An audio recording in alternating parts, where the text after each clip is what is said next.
give us a flavor for what's to come. As most of you have already attended a presentation by Reform Elections Now, I'll only briefly remind you of who we are.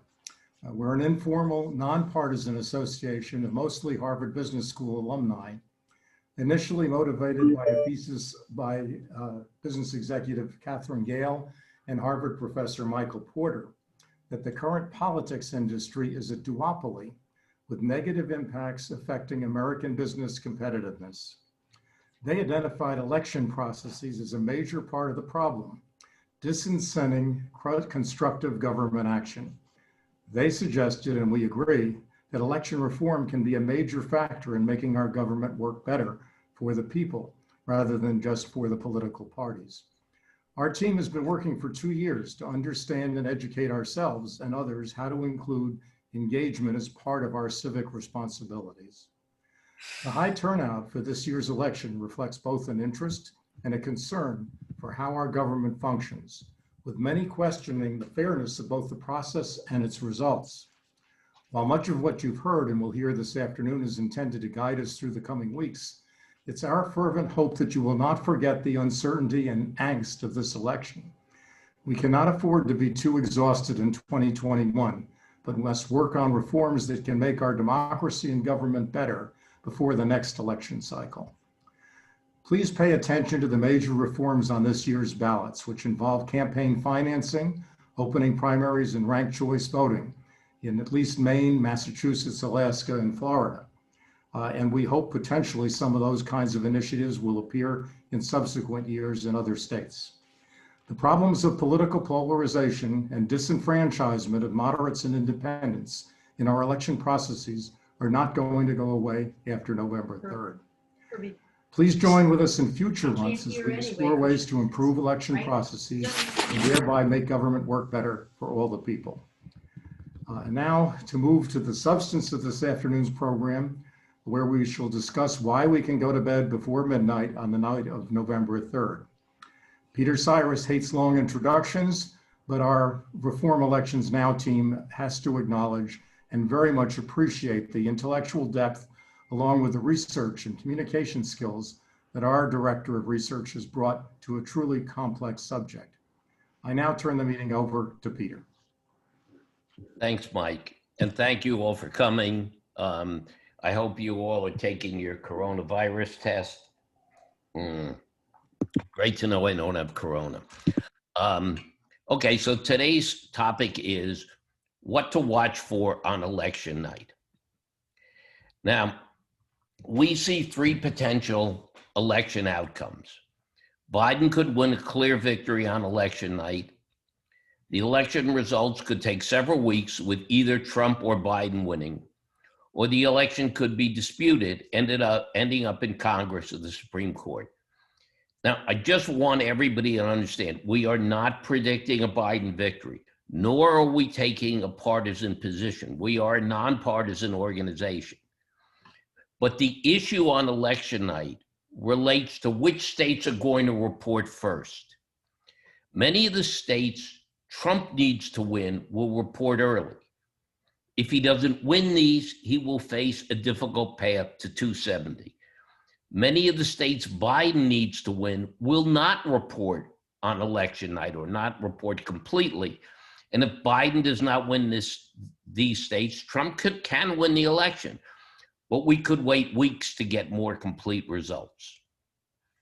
Okay, now, voting with COVID, this election is different. First, people are voting by mail. And in some states, as we have said in previous presentations, some states are not equipped to deal with the surge of mail-in ballots. Some states, like New York, for example, allow late arriving ballots, postmarked on time, but they could take a week late to arrive because of the post office issues. And these states could take weeks or even months to report complete results, which could mean legal challenges, further delaying results. With Trump challenging mail-in votes and the Democrats responding, the litigation could cause the election to drag out for a long time, leading to a potential constitutional crisis. On the other hand, since we've started talking about this subject. To counteract COVID and election risk, there's been a surge of early voting. As of October 28th, 38 states had more early votes than they did in all of 2016. Nevada, Iowa, and Oklahoma have more than 6 times the early vote they had in 2016. Now, in addition to people voting early, many states are processing and counting votes before Election Day. So with early voting, processing, and counting, some states will report early on election night, and these early reporting states could provide a key to election results. There's a little yellow line in the middle of my screen. I don't know if the rest of you have it. I don't know where it came from. I apologize. Now, early voting hits records in most states. As I said before, 15 states have turnout already exceeding 60% of the turnout, including election day voting in 2016. In Texas, the turnout already, as of today, is 91% of the total turnout in 2016. In Hawaii, it's 87%, Montana, 81%. And fortunately, many of these states that you see on the list over in the right, like Georgia, Arizona, North Carolina, are toss-up states, and others like Nevada, Texas, and Mexico could be in play, and still others like Montana, North Carolina, Georgia, and Arizona have competitive Senate elections.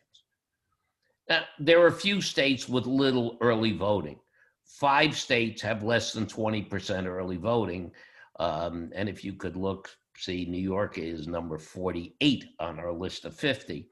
But on the other hand, none of these states are going to be of much interest one way or another on election night. So the huge amount of early voting could really help to provide early results.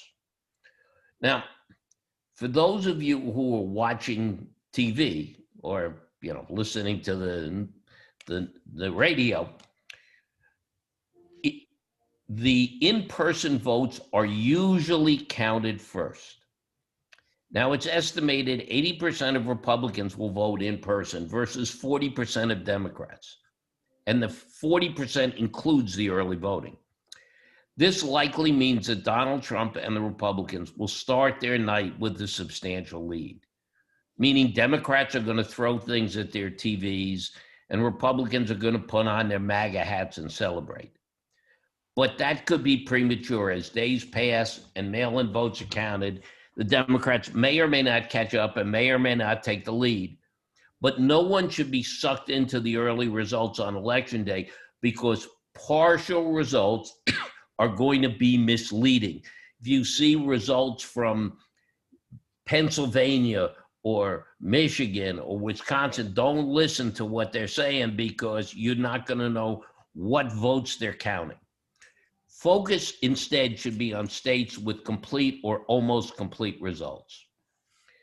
Now, before we get to which states are going to have complete or almost complete results, it's also fair to note that Republicans control the tiebreakers if the election is disputed, the Republicans are going to control the tiebreakers. They have a majority of the justices on the Supreme Court are conservative and been appointed by Republicans. The Senate is currently controlled by Republicans. And while Democrats could gain some seats, some Senate seats could be legally contested, while others like Georgia may not be resolved until January. It's going to make the Democratic path to the Senate control more difficult. But I just want to make sure everybody understands that the House is also controlled by Republicans for the purposes of electing a Senate.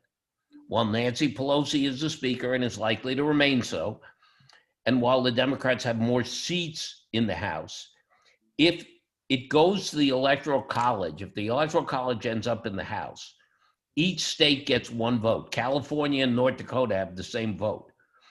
And right now, the Republicans control 26 states, the Democrats control 22, and there are 2 that are even. This means that if it goes to the House for some reason, the House would likely vote for Trump. unless Democrats pick up a surprising number of seats in the next election. So what we're suggesting is, because of the delays in receiving, counting, and processing of mail-in votes, and because of the differences in the voting patterns between Democrats and Republicans, people should ignore the traditional swing states and focus on the states that report early. States like Pennsylvania, Michigan, Wisconsin, and Minnesota could have complete and potentially confusing results, but other states like Arizona, Florida, North Carolina, Georgia, Texas, Colorado, and maybe Ohio should report early and largely completely. And since many of these states are toss-up or lean states, they should provide a key to identifying the potential winner. So let's just take a second and look at the current polling. According to the current polling, Trump has 119 safe electoral votes, 44 lean electoral votes. Biden has 212 with 47 leaning to him, and there are 116 toss-up votes. Now, people are going to say, well, how did you arrive at these numbers? So just so you can see, we looked at the Trump votes and the Biden votes, and we looked at the current polls. Now, polls can always be wrong, but what we have seen is that in the Trump safe states, Trump has an average polling lead of 15.2%, with 4 states at 8% or less.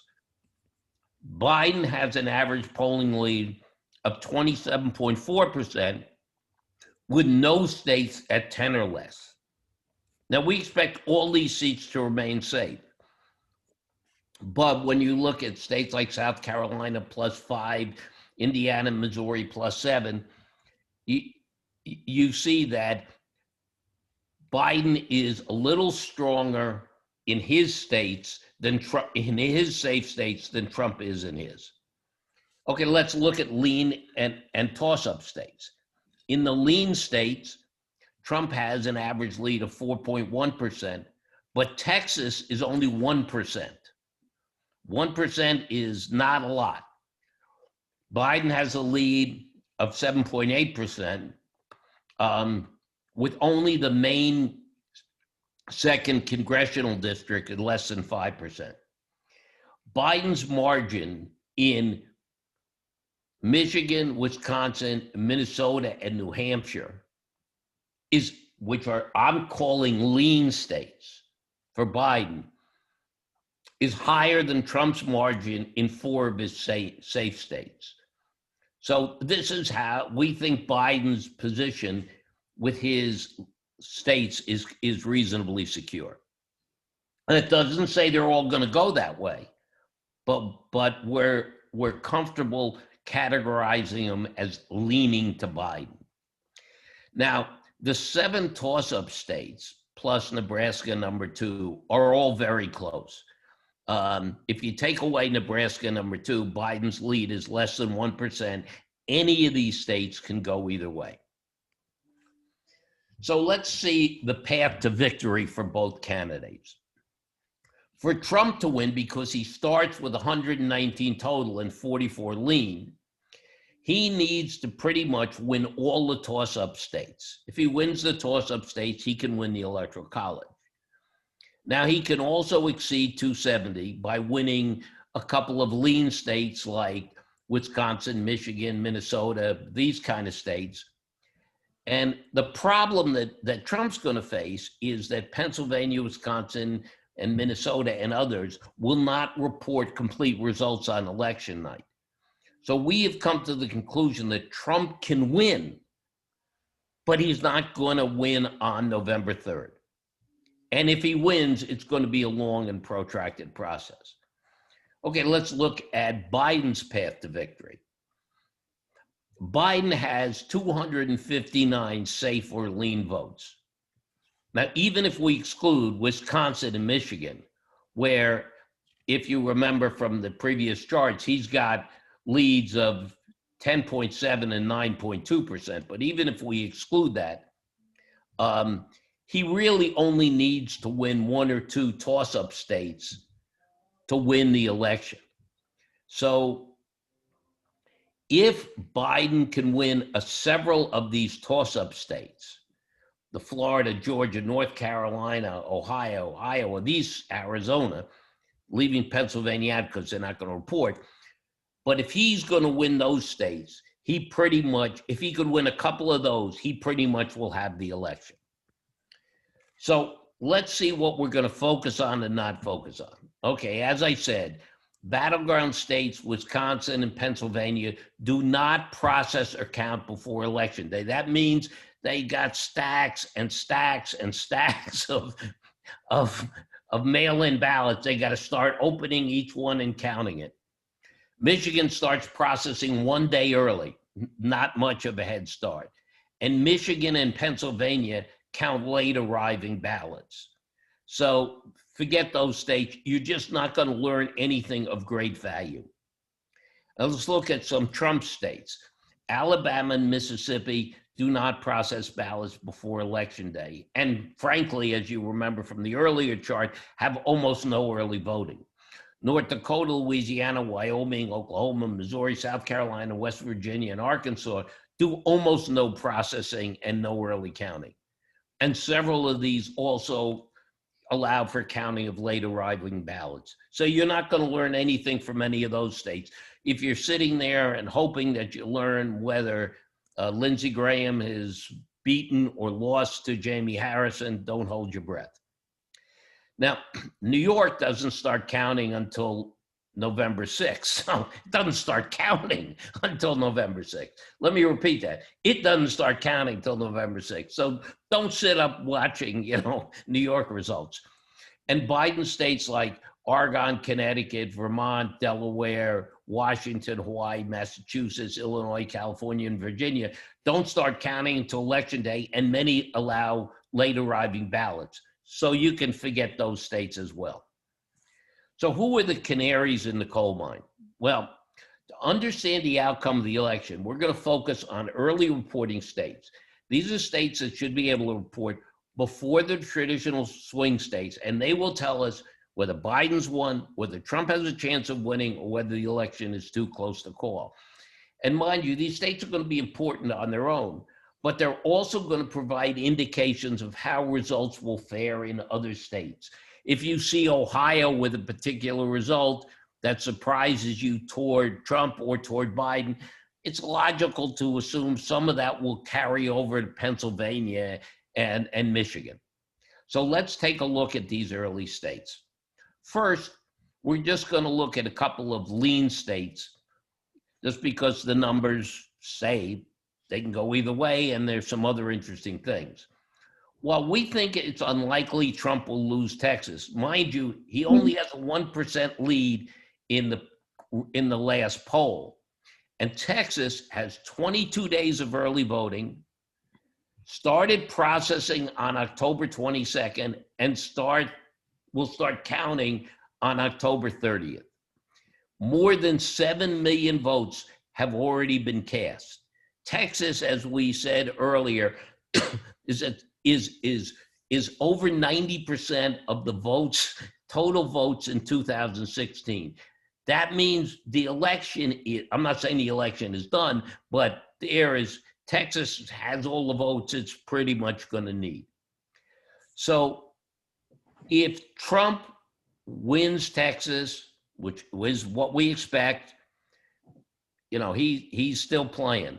If Trump loses Texas, turn off your TV and go to sleep. He's out of business. Another state with a huge early vote that's going to report early is Montana. Now, we're not particularly concerned about Trump winning. He's going to win Montana by a good margin. But Montana has an important Senate race with Bullock against Daines. Daines is the Republican incumbent. If Daines is favored, if Bullock upsets Daines, that's a really important sign for the Democrats and means the Democrats have a very good chance of winning the Senate. Now let's look at a couple of Biden safe states. These aren't even lean, they're safe. Colorado has all mail-in voting. It started processing October 9th and counting October 19th. That means it's ready. It's ready to report. It should report the second the polls close, it'll have all its results in. Biden is favored in Colorado. If he doesn't win a good victory in Colorado, we could be in for a long election. And Hickenlooper is favored in the Senate election. The Democrats have to win this particular Senate election to capture the Senate. And Maine is in a similar position. Maine started processing on October 27th and does not accept late votes. Now, Maine is one of the two states that allocates electoral votes by congressional districts. Biden should pick up an electoral vote, but Trump could still hold District 2. Most important, Maine has a Senate election at this time where Gideon looks to have a good chance against Susan Collins. That's another one of those states that the Democrats have to win to control the Senate. Now, I mentioned just quickly 2 Biden lean states, again, because they're going to report early and they will tell us things. New Hampshire starts processing tomorrow, doesn't accept late ballots. They're going to be pretty quick to report. I don't expect that Biden is going to lose or the Senate incumbent is going to lose, but if Biden's not ahead by 4 points in New Hampshire, that would be a sign of trouble. In Nevada, they started processing September 24th and counting October 19th. Now, Nevada counts ballots as late as November 10th, late arriving ballots, but the early votes in Nevada are 705% of the early votes in 2016. That means Nevada is, again, like Texas, pretty well done. You'll know even with the late arriving ballots, there should be enough results from Nevada to provide a key. If Nevada is close or Trump is ahead, that's bad for Biden. Okay, let's look at the toss-up states. Most of the toss-up states, including Arizona, Florida, North Carolina, Georgia, Ohio, Nebraska, are expected to report early. That's the good news. I mean, the exception among the toss-up states should be Pennsylvania, and I won't get back into whether Michigan, Wisconsin, Wisconsin and Minnesota should be toss-ups. Iowa is, besides Pennsylvania, is the one toss-up state that may not report early.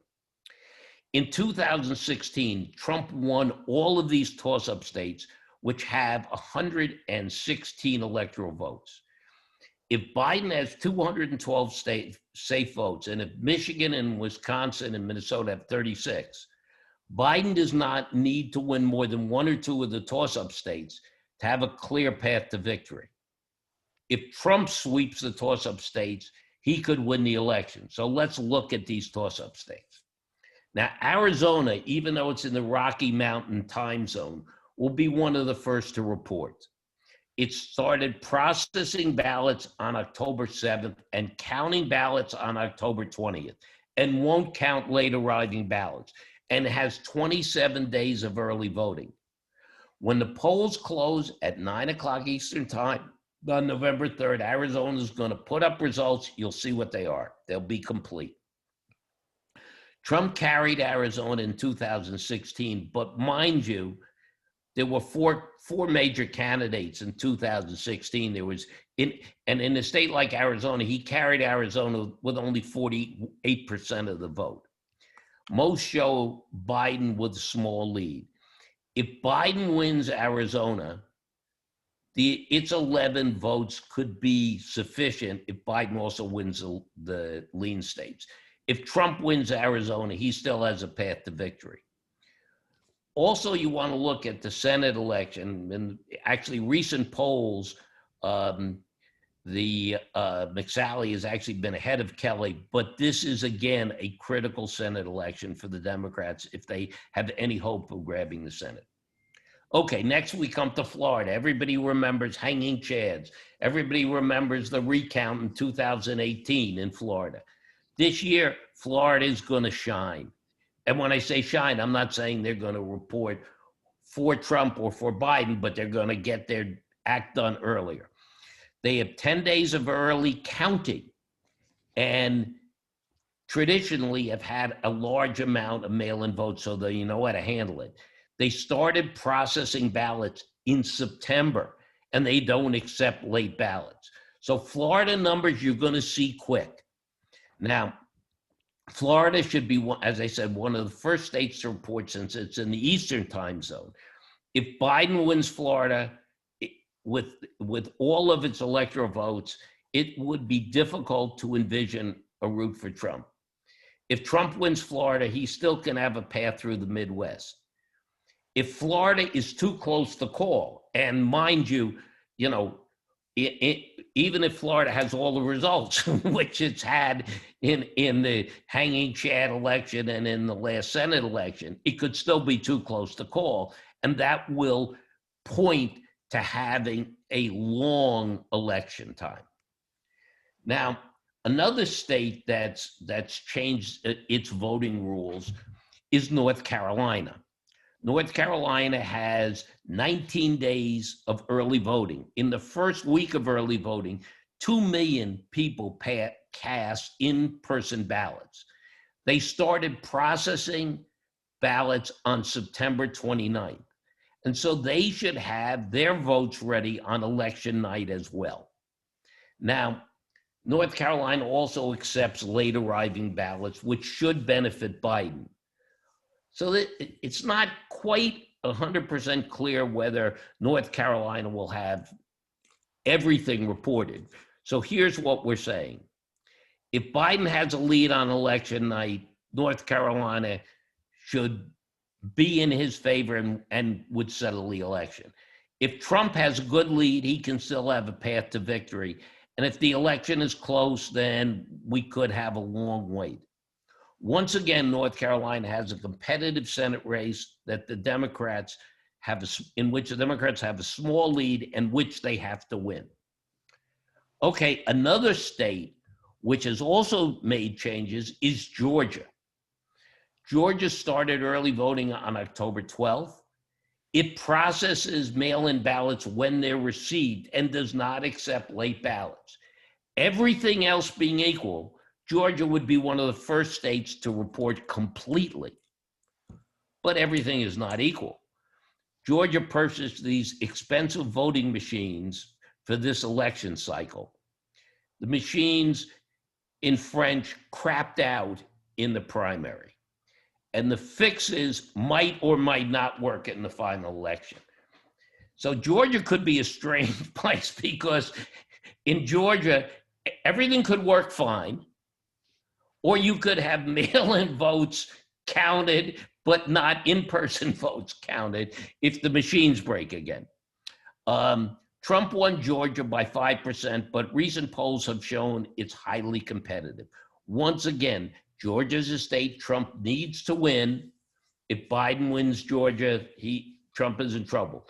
If Trump wins Georgia, he's still playing. If the results are extremely close, or if Georgia does not handle the fixes on its voting machines, we again could have a long dragged out period. Before I go on to the next state, I just want to say something about the Georgia Senate, because this one is complicated. First, Georgia has 2 Senate elections going on at the same time. The first one is a jungle election with more than 10 candidates, including the current Republican Kelly Loeffler. And if no candidate gets 50% of the vote total, then this election would go to a runoff. There's a second election between the incumbent Perdue and the Democratic challenger Ossoff, where there's also a libertarian candidate. If no one gets 50%, as is likely, this too will go to a runoff in January. Now, I bring this up for 2 reasons. First, it means 2 Republican Senate seats could be in doubt until the runoff is over in January, which could leave us with a couple more months of wondering who's going to control the Senate. Secondly, we talked about the Electoral College before. If there's a glitch, Georgia's seat or seats could sit empty when the Senate votes on the Electoral College. Okay, let's keep going on states. Ohio, like North Carolina, could tell us everything or nothing. My guess is everything. Ohio started early weekday voting on October 6th and weekend voting last Saturday. And like North Carolina, over 2 million votes have already been cast. But Ohio not only processes ballots when they are received, it actually feeds them into the machines. What this means is when the polls close in Ohio, with a push of a button, you will know every single vote that's happened in Ohio.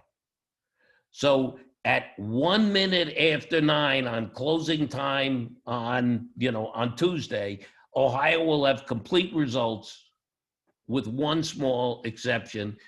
As we cited before, Ohio accepts late arriving ballots as late as November 13th, as long as they're postmarked by November 3rd. Now, these late arriving ballots will likely benefit Biden. Of the Midwest states, Ohio represents the best chance for Trump. And its votes can also be a key to how other Midwest states could vote. A Trump victory will give him a path for winning. A Biden victory in Ohio would make it very impossible for Trump. And Trump needs at least a 2-point lead on election night to win, because the late votes will benefit Biden. Okay, Nebraska. As somebody said, as I heard somebody say on TV, Nebraska will now be noted for Warren Buffett for the College Football Hall of Fame for its stakes and for District Number 2. Nebraska has 30 days of early voting. It started processing on September 28th. It starts counting the day before Election Day and doesn't accept late ballots. Now, there's no question Trump is going to win. He's going to win Nebraska by a huge margin. But like Maine, Nebraska gives each congressional district one electoral vote. That's only one vote. But Biden currently holds a 7 or 9 point lead in District Number 2, which is Omaha and its suburbs. So this could be a swing of one vote, and every vote, out of 538 votes, one vote still counts. Iowa has 29 days of in-person absentee voting. Its early votes are up 803% of the total early votes in 2016. It starts processing on October 3rd and counting on November 2nd. So by all accounts, Iowa should be, again, one of these early states. It also accepts ballots arriving until November 9th, which is, a week late. So that's the only question with Iowa.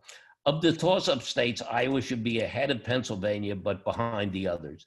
And given the closeness of the polls and the counting of the late arriving ballots, Iowa, with only 6 electoral votes, may not be that critical. However, Iowa has a key Senate race with the incumbent Joni Ernst trailing her Democratic challenger. And this is, again, a seat that the Democrats need to win if they're to control the Senate. Okay, so I've mentioned the Senate a bunch of times. Let me just sort of look at the Senate one last time. Republicans enter the election with a lead of 53 to 47, and the 47 for the Democrats includes the 2 independents, Bernie Sanders of Vermont and Angus King of Maine, who are really Democrats. Or if you want, Bernie's a socialist, but we don't need to get into that one. The Democrats need to pick up 4 seats or 3 seats if they gain control of the presidency. Now, the Democrats are going to lose Alabama. Tommy Tuberville the Auburn football coach is going to beat Doug Jones. I could be wrong, but I don't think so. So without Alabama, it's going to need 4 or 5 Senate seats. the Democrats have a small chance of losing Michigan, a smaller chance of losing Minnesota, but neither state's going to report early. And as we said, they could pick up 1 or 2 seats in Georgia, but we're not going to know what happened in Georgia until January 5th. So what could happen on election night? As we said, Colorado, Arizona, Maine, and North Carolina, Montana and Iowa, those are 6 states, and the Democrats have to win 4 or 5 of those states if they're not going to win the presidency. 4 or 5 if they're not going to win the presidency. Now, the Democrats are mounting races in South Carolina, Jamie Harrison against Lindsey Graham, Kentucky. I'm sure everybody's gotten Ditch Mitch emails. Texas, Alaska, and Kansas. Now, Republicans have a much better chance in all those elections. I will say one thing about Alaska, besides the fact that it's cold. Alaska has a semi-competitive Senate race with an independent running as with an independent candidate, not really a Democrat. But Alaska is going to be by far the last state to say anything. It's not that it's in the wrong time zone. I just want to double check my information, but I think Alaska doesn't start counting until the 9th or the 10th. And I think Alaska allows ballots a week late. So don't even think about the election in Alaska one way or the other. Okay. So our task today is not to project a winner. Everybody's entitled to their opinion, and our organization, as I said, is nonpartisan. And we recognize that in 2016, Donald Trump entered the election behind in the polls and won an electoral victory. And it's very possible that 2020 could provide similar results. Biden should win the popular vote. I mean, I have no question that if you go back to the earlier page, which shows the Biden margins in states like New York, California, some of these other states, Biden's going to get more popular votes, but popular votes don't count. It's the electoral votes that count.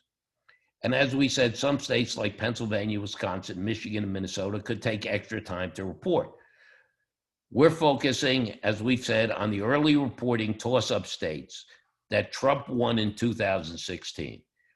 If Trump wins a majority of these, he's got a shot.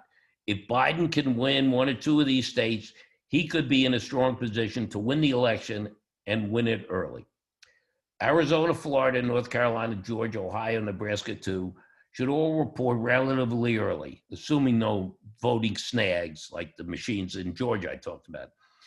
These should give us a clear indication of what's happening in the presidential race. And as I said, Arizona, Colorado, Montana, North Carolina, Maine, and Iowa should provide the answers for the Senate. So that's what to look for on election night. And thank you very much for listening. And now we'll be happy to answer questions.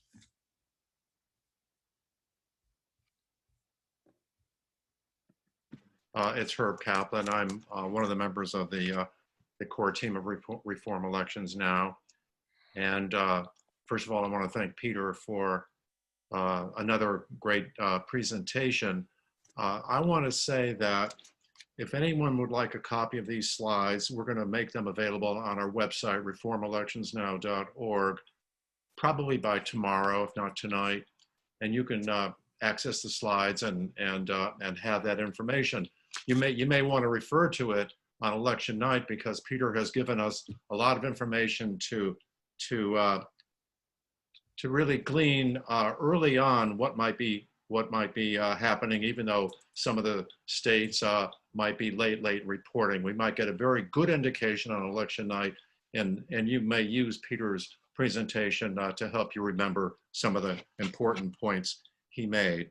I'm going to open it up for questions. You can enter your questions in the chat box. You can also raise your hand in the participants panel, and I'll be able to see that and call on you. Peter, I'll start the questioning, and then I'm going to turn it over to, I'll call on a few other people. My question is, with all of the mail-in ballots, you in previous presentations have said that there are high rejection rates in certain states. How do you think this will factor in, if at all?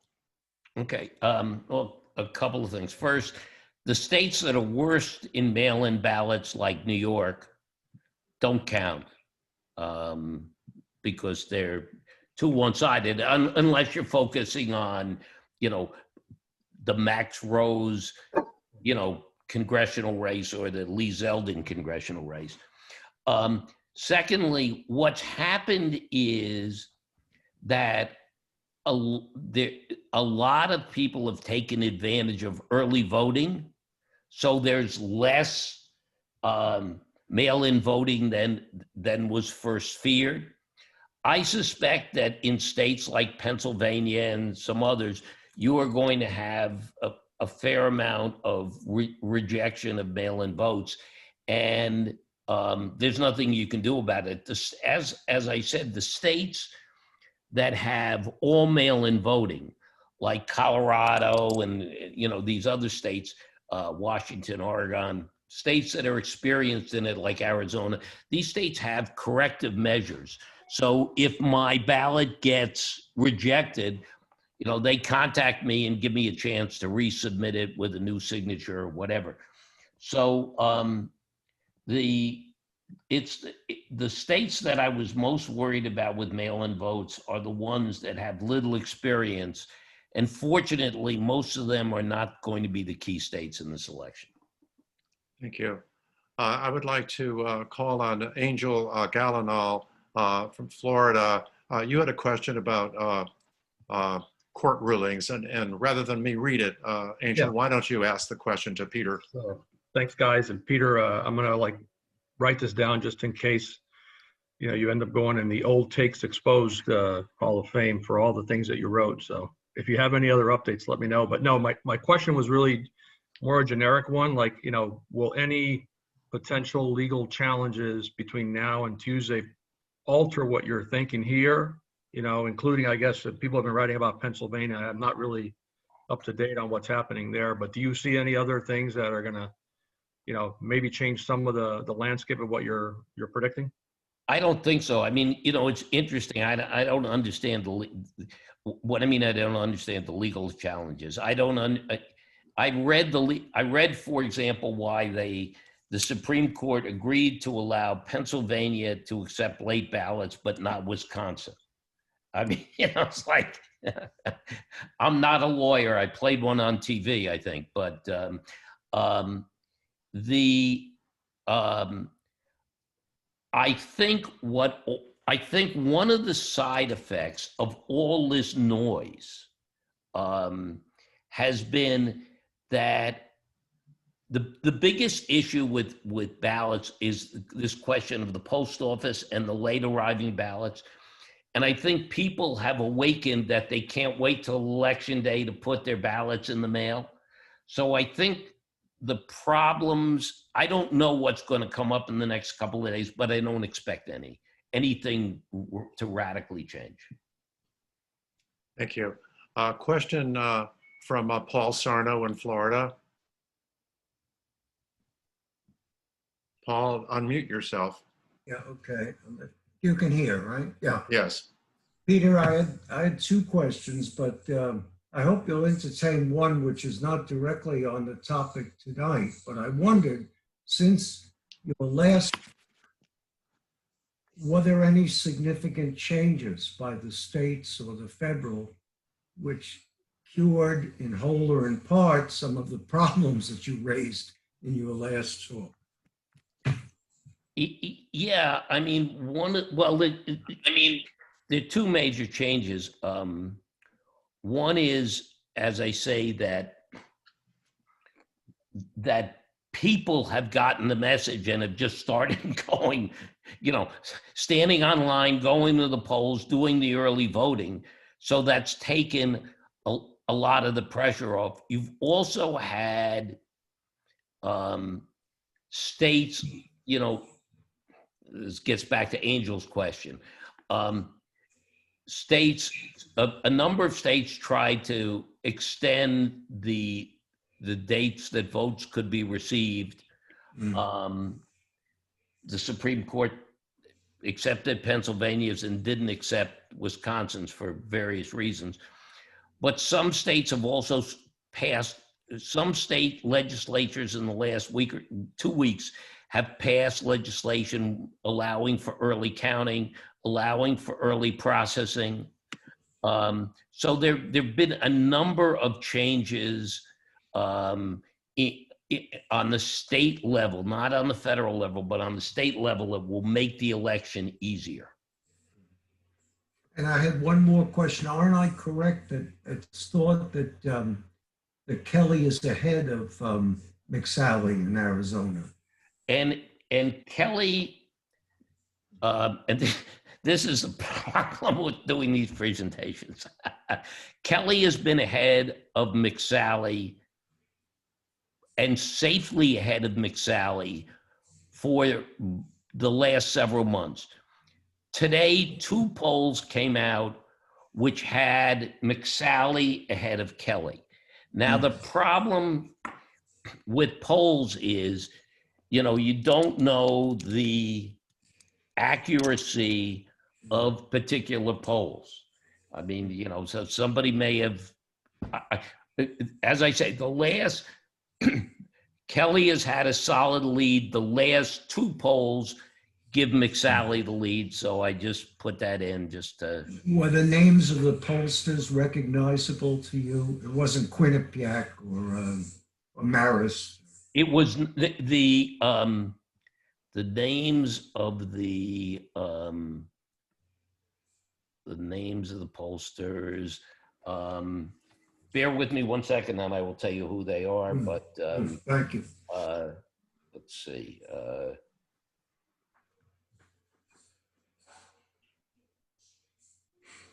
Hold on, I have it here.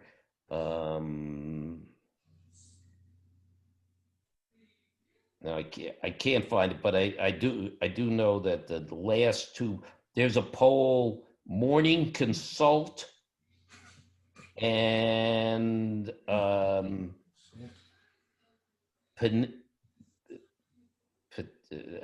that's Morning Consult was the poll that had her ahead.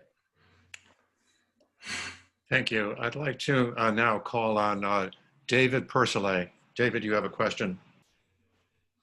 Unmute your mic. I just did, and I hope you can hear me. This is a little bit off axis, but I feel compelled to ask it because the atmospherics have become such a key part of this presidency. I believe, and I could be wrong, that Trump has said that he will on election night, in effect, call the election for his base based on the results of the in-person voting count. And pundits have reacted to that in various ways. And that could create a whole bunch of chaos. It doesn't relate to the specifics of what and the facts of what will happen following that. It's the sort of the red mirage scenario where he appears to have won based on the results as of election night, but then as the mail-in ballots come in, it reverses. But it causes a real problem in the days that follow the elections. What are your thoughts about that? Well, as we said earlier, you haven't attended our earlier presentations where we were saying there could be 5 different people claiming the presidency on January 18th, 2021. Trump, Biden, Pence, Pelosi and George W. Bush. We Well, think this is somebody who has the bully pulpit. This is somebody who no. We understand that, and here is the if you say here's the point of actually this presentation. We think there is a reasonable chance that what you just talked about can happen. Yep. We think, however, if Trump should lose several of these swing states where it's not toss-up states, where it's not relying on the mail-in ballots counted after Election Day, that he will have a tougher argument to make. So that's why we said in our first slide, and I'm not picking on states, but let's just say hypothetically that Biden wins, Arizona, North Carolina, Georgia, and Florida.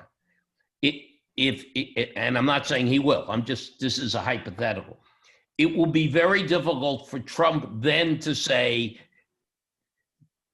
there won't be a red mirage because the Democrats will have taken those Trump states and Trump won't have a path to victory. If, on the other hand, Trump takes those states, and as I say, those states I expect to have pretty much complete results, then I think your scenario plays out and we could have a constitutional crisis and months of back and forth fighting. So that. I'm sorry, Peter, your mute button went on.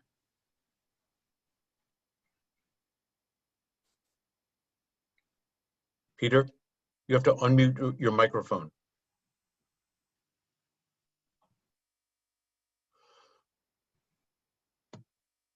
Peter, can you unmute? Peter? Can you hear us, Peter? Okay. Yeah, we lost the last 45 seconds of what you said. I got unmuted. So what I'm saying is this: if Biden wins those toss-up states that Trump won in 2016, and that are people think about as red states like North Carolina, Georgia, Arizona, Trump is not going to have a path to victory or a claim of being cheated, and those states will report complete results on the night of November 3rd. If, on the other hand, that's why we said in our first, slide, the election will either be over by 10 o'clock or it's going to take months to resolve, and all the things that you suggested could happen. Hey, Peter, it's Herb again. We prepared a polling question. Should we put it up there? The polling question would ask everyone on the call to let us know your thinking about when you think this election might be decided. It's just your thinking. Can I put that Sure. poll up, Peter? Sure. Okay. I'm going to launch the poll. I think everyone's going to see it, and now you can start making your choice. When do you think the results are going to show us who's winning? On election night, within the next few days after election, late November, December, January?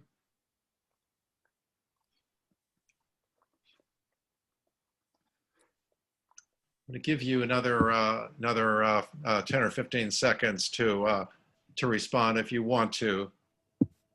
And then I'll share the results with everybody.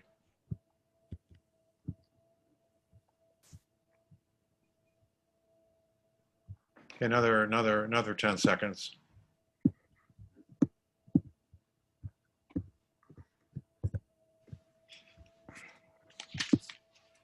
Okay, I'm going to end the poll and share the results with everyone. So we can see that about a quarter of us, 20% think we'll know on election night. Another almost 50% of you think that within the next week or so, we will have a result. And if you add the first two, that's almost 70%, 68% of you. 2/3 of you think that we'll know by the end of let's say a handful of days after the election. 2/3 of you think that we'll know who the winner is. A full 1/3 think we won't know until late November, or even in a few of you think December, even January. Peter, any comments on that? No, I mean, as I said, I think that if I had to vote, which I'm not going to vote because I wrote this thing, but if I had to vote, as I said, I think either Biden wins on election night, or we go to December or January. Great. Okay. Herb, I'd like to add something that I discovered on a Zoom call where they had the Associated Press, CNN, and I forget who else, the people who were going to be calling the election from the point of view of the predictions in the media. And one of the comments they made that I thought was important was that they said they're going to be very conservative given what happened in 2016. And they will probably not call the election unless it's really clear. And that actually plays into the possibility of what David said, that Trump may decide to call it even if the networks won't, and create some chaotic results. Okay. Right, which is, and all I'm saying is that we're in a lot of ways fortunate that the states that Trump needs are going to report early and completely, and the states Biden needs are going to be lagging. So, Trump can say, if he wants, that, we're ahead in Michigan because we're ahead in Wisconsin because of the way they're counting the in-person versus the absentee votes. But it's going to be a harder argument to make if he loses a couple of the toss-ups. Yeah. As I said, however, if Trump wins the toss-ups, then what David said is I think you could be in for a very long haul. Also, you have to remember that Donald Trump is not a particularly logical person. And he can make any argument he wants to make. And many of those arguments, if history is any indication at all, have not been logical, they've not been truthful, they've not been factual, and yet his base has bought them. Now, what we haven't talked about in this particular presentation is if that sort of plays out, there's going to be a lot of social unrest out there. Yes, exactly. And that's why the FBI has been very quietly planning for developing contingency plans for what to do in the event that there is violence by the fringe elements that have already developed plans to conduct violent action, targeting federal buildings, targeting people in the streets. They've accumulated weapons and explosives, and so that there is some preparedness at the federal level to deal with that, and also coordinating with local and state authorities. Is that why you have the dog behind you to protect you? Well, no, actually what that is a background seized from a photo of the lobby of the new headquarters building of the U.S. Secret Service. Okay.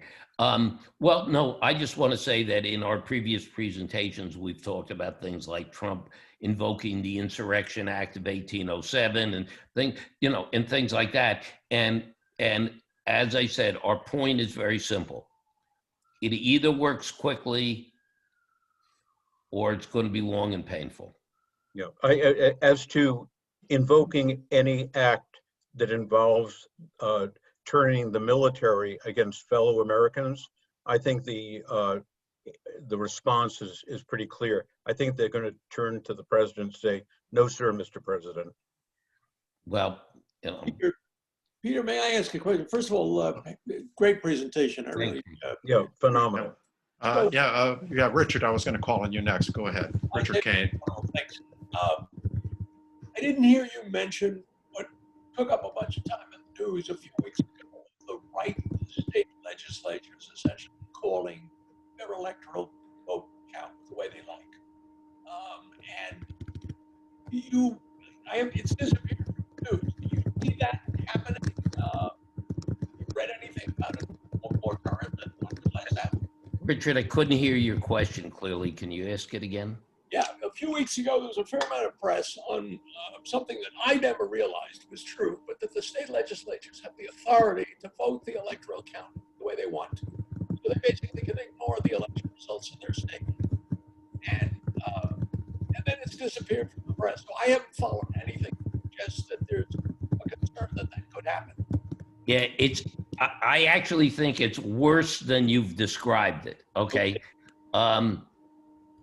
Let's take a hypothetical. Let us say that and let's use Pennsylvania, Wisconsin, and Michigan.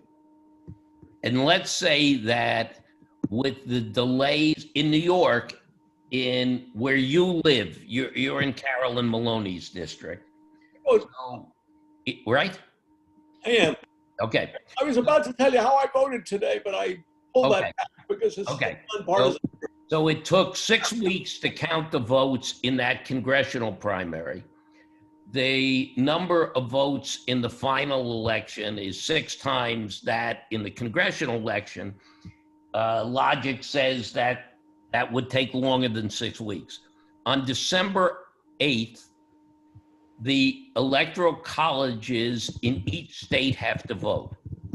Now, if the electoral college, if in states like Michigan, Wisconsin, Pennsylvania, they're still counting votes or there are challenges to votes, then when the electoral college gets ready to meet in Pennsylvania or these other states, the vote counting may not be completed. Okay.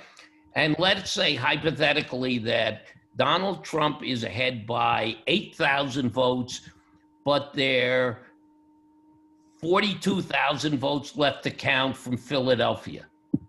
Or, in Michigan, there's 27,000 votes left to count from Detroit. So, the Electoral College could say, well, we don't know who's going to win. Now, here's where it gets interesting and dicey. The legislatures in those states could then say, okay, they're all Republican legislatures. We vote for the Trump slate of delegates and Trump wins those 3 states. But then those 3 states have Democratic governors. And the Democratic governors could say, we vote for the Biden slates.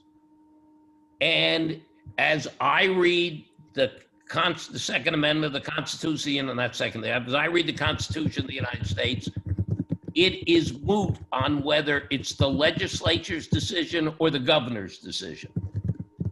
So it then goes to the Congress, which has to decide which of the competing slates of electors to pick. So you could theoretically have competing slates of electors from, let's just say, from Wisconsin, Michigan, and Pennsylvania. You could have a Democratic slate and a Republican slate, and that could determine which of those slates Congress selects could determine who gets elected president. And that's how the election could end up in the Congress.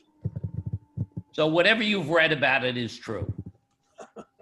Probably, unless it's fake news. Now, I think I have dealt with the questions for the most part. If anybody has a question that you haven't answered or you think I haven't called on you for, you can just speak up or raise your hand in the participant panel, and I'll call on you. I mean, otherwise, I think it's been a thorough presentation and a very good discussion. And we are past the hour where I think we might want to conclude this. And I might ask Mike Otten if you want to make Herb, some. Can I just say one last thing? I see sure. a note. Peter? Wait a minute. Oh, Sorry, Paul, can I just make one comment? sure. Yes, sorry. I'm sorry. I see a note from Gary Beeling, and he says, what about the theory of the quiet 10% Trump supporters who don't respond to polls? You know, as I said, I'm not predicting that Biden's going to win or Trump's going to win. I mean, you could make a case that Biden has young supporters who don't reply to polls. I mean, it was clear. It was clear in 2016 that people didn't want to say they disliked Hillary and they were voting for Trump. So our position is not that Biden's going to win. We are not predicting a Biden victory, but what we're saying is based on Biden's current strength in the polls, which is higher than Hillary's was, that if Biden wins certain states, he has a very easy path. If he doesn't, then we go back to all these other things that we've talked about. I'm sorry. Thank you very much. That was very helpful. Peter? Yeah, Go Paul. ahead, Paul. Just one quick question. When you have competing slates, and you said Congress makes the decision, is it only the House with each state getting one vote, or is it the Senate also? Okay, so when it goes to Congress, both the Senate and the House, and here it's not one vote, both the Senate and the House have the ability to decide which slate to accept, okay? But my guess, just a guess, is that the Senate, it's not, the Senate would decide to accept the Republican slate, the House would decide to accept the Democratic slate, and then you have one against one. Oh my God.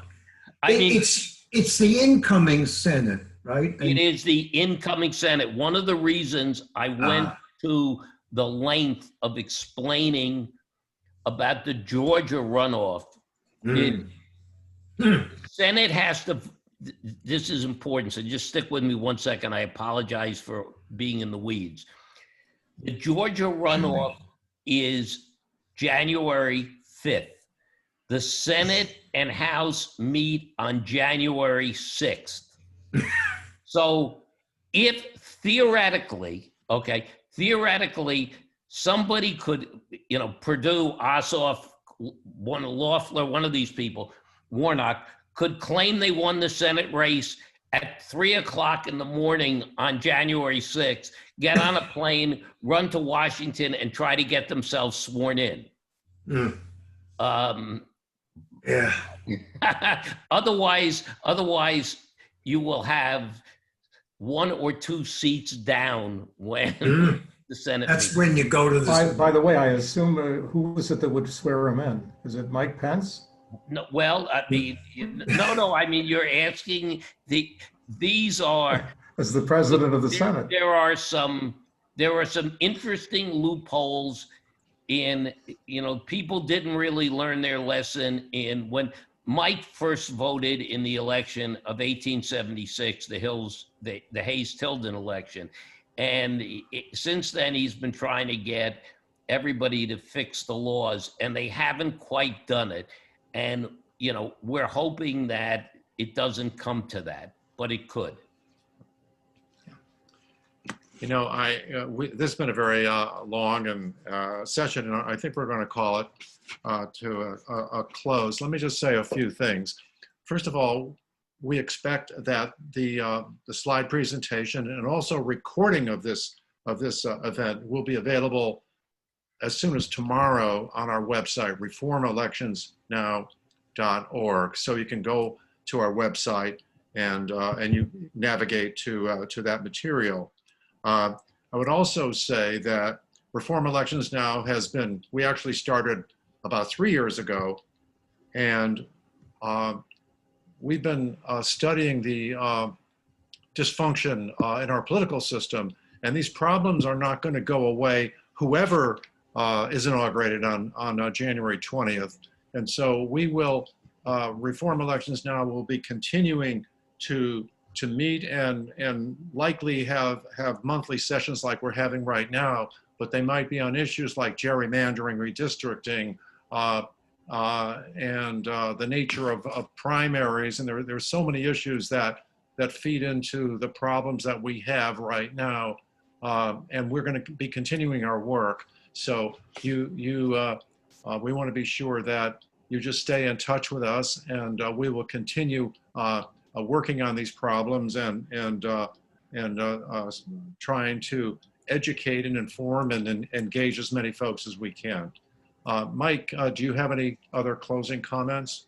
I'd only add to that as most of us realize, most of the election law is determined at the state level, with the exception of this Electoral Count Act that Peter referred to of 1887, which we do have some legal scholars prepared to rewrite it. But the trick is going to be to get Congress to vote on it, and or to get the states to conform to better practices. And both of those are tough challenges where I believe the business community and many of the people on this call can be very helpful. So what we would like to do is not just educate next year, but also start thinking of how we can influence the people that are going to determine whether these problems stay around for the next 4 years or not. And I'm reminded that Professor Porter told me that he presented his problems of the duopoly to 100 congressmen, and they all agreed with him that what he said was correct, but none of them were willing to do anything about it. And I think it's up to us to mobilize a stronger, I won't call it a lobby, but at least a collection of citizens to pressure our politicians and representatives to do the right thing. And I think that's going to happen in 2021 after we get over the exhaustion of the 2020 election. So with that, thank you again, Peter, and thank you all for participating, and we'll be in touch. Thank you. Thank you. Thanks, everyone.